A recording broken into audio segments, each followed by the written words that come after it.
रूठे हैं मना लेंगे, पास अपने बुला लेंगे।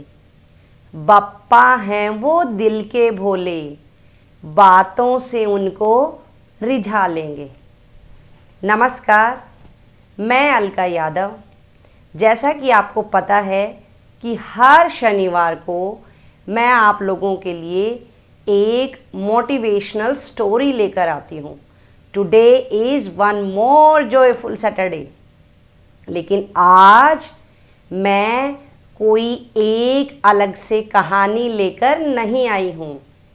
आज लेकर आई हूँ मैं जीवन की कुछ सीख। तो आइए हम गणेश जी से सीखते हैं अपने जीवन की सीख। गणेश जी से हमें बहुत कुछ सीखने को मिलता है। एक बार की बात है, महादेव और पार्वती जी के पास एक चमत्कारी फल था और उनके पुत्र दो, एक कार्तिकेय और एक गणेश जी। अब फल दें तो किसको दें? तो भगवान जी ने बोला कि जाओ पहले पूरी दुनिया के 3 चक्कर लगा कर आओ, और जो भी तीनों चक्कर पूरे करके सबसे पहले हमारे पास वापस आएगा उसी को हम ये फल देंगे।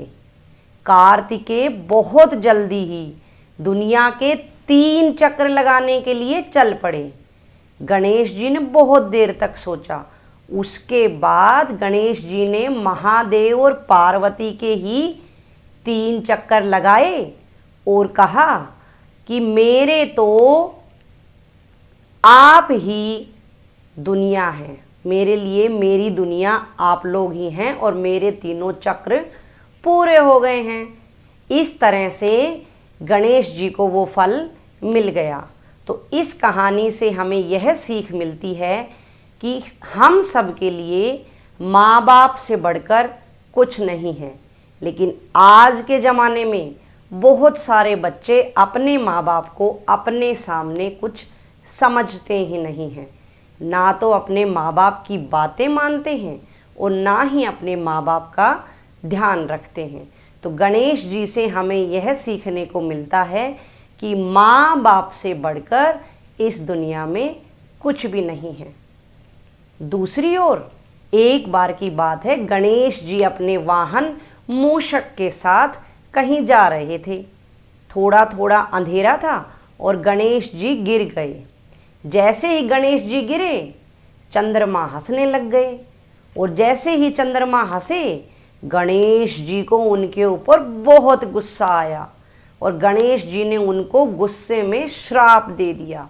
गणेश जी ने कहा, जाओ अब तुम कभी रोशनी में कभी भी ऐसे चमकोगे नहीं, ये मेरा तुम्हें श्राप है। इसके बाद चंद्रमा को अपनी भूल का एहसास हुआ और चंद्रमा ने गणेश जी को कहा कि आप मुझे माफ़ कर दीजिए, मैं आपकी बेइज्जती नहीं करना चाहता था, मुझे तो वैसे ही हंसी आ गई थी और आप मुझे माफ़ कर दीजिए। गणेश जी ने कहा, मैं अपना श्राप पूरी तरह वापस नहीं ले सकता हूँ, लेकिन फिर भी तुम अब अगर माफ़ी मांग रहे हो, तुम्हें अपनी भूल का एहसास है, तो मैं इसको थोड़ा सा कम कर सकता हूँ। तुम आगे से कभी चमकोगे और कभी दिखाई नहीं दोगे। तो इस तरह से इस कहानी से हमें यह सीख मिलती है कि हमें अपने क्रोध पर काबू रखना चाहिए, गुस्सा नहीं करना चाहिए। कई बार हम गुस्से में ऐसा कुछ कर जाते हैं कि हमें बाद में पछताना पड़ता है। इसी तरह से अगर हम और देखें गणेश जी का, तो एक बार की बात है, वेद व्यास महाकाव्य लिखना चाह रहे थे महाभारत का। उनको कोई ऐसा व्यक्ति चाहिए था जो उस काव्य को समझ सके और समझते हुए उसको लिख सके। तो इसके लिए उन्होंने गणेश जी को आमंत्रित किया, और जैसे ही गणेश जी वहाँ आए, व्यास जी ने बोला कि आप मेरा ये महाकाव्य लिखेंगे, लेकिन इसके लिए एक शर्त है। और शर्त क्या थी? शर्त यही थी कि सबसे पहले तो समझते हुए लिखना है, और दूसरी बात लिखते हुए बिल्कुल भी रुकना नहीं है। गणेश जी ने इस शर्त को मान लिया। इसके बाद क्या था, व्यास जी अपने छंद, कवित और दोहे बोलते गए और गणेश जी जल्दी जल्दी जल्दी जल्दी लिखते गए। लेकिन जल्दी जल्दी लिखते लिखते क्या हुआ कि गणेश जी की कलम टूट गई। अब शर्त ये थी कि लिखते लिखते रुकना नहीं है और कलम टूट चुकी थी। गणेश जी ने क्या किया, अपना एक दांत तोड़ा और उसी से ही महाकाव्य को लिखने लग गए। इस तरह से दोनों ने मिलकर महाभारत के महाकाव्यों को पूरा किया।